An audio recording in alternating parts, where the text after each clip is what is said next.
5 of us that are partners in Norrsken22, and we started this about 2 years ago, the kind of vision behind it. And really what we want to do is back the next tech giants in Africa. So there's a very big young population in Africa. They're all born with a mobile phone in their hand.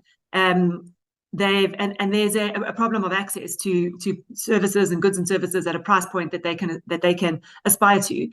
So really that was the story behind us putting together Norrsken22, was really to bring capital to Africa and to back these entrepreneurs to grow these businesses into real tech giants of the continent and the world. Okay. How much money your company already invest in African business?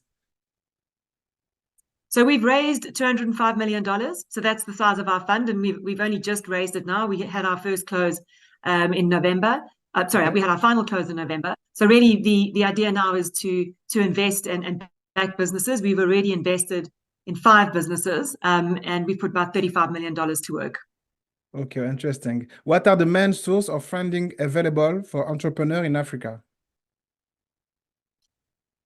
So there's actually a very vibrant ecosystem in the venture capital community in Africa. It starts off with there's a big angel community of angel investors and entrepreneurs that are investing in startups. You then have quite a few funds, a lot of funds that are set up for seed and pre-seed investing in the African continent. There's also then funds like ourselves, which are looking to come in the growth stage, which is Series A, B, and C. Okay. And then generally from then onwards, we start getting interest from the international and from international investors, out of Silicon Valley or out of Europe.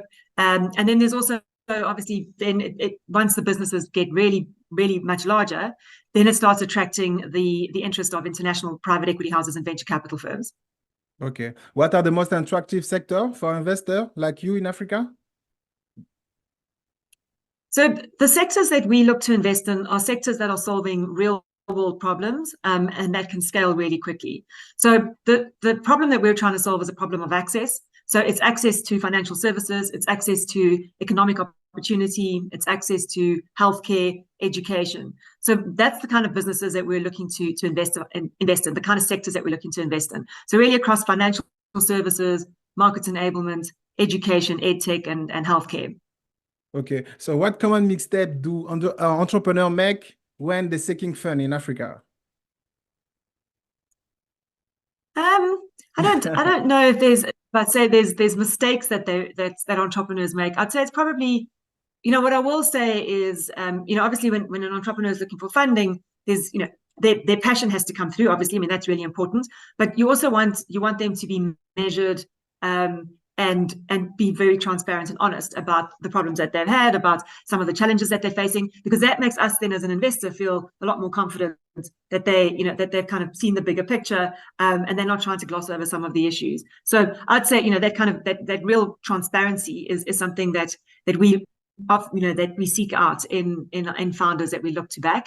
And I'd say also, like ask for help. There's a big ecosystem, there's a big network of investors on the continent.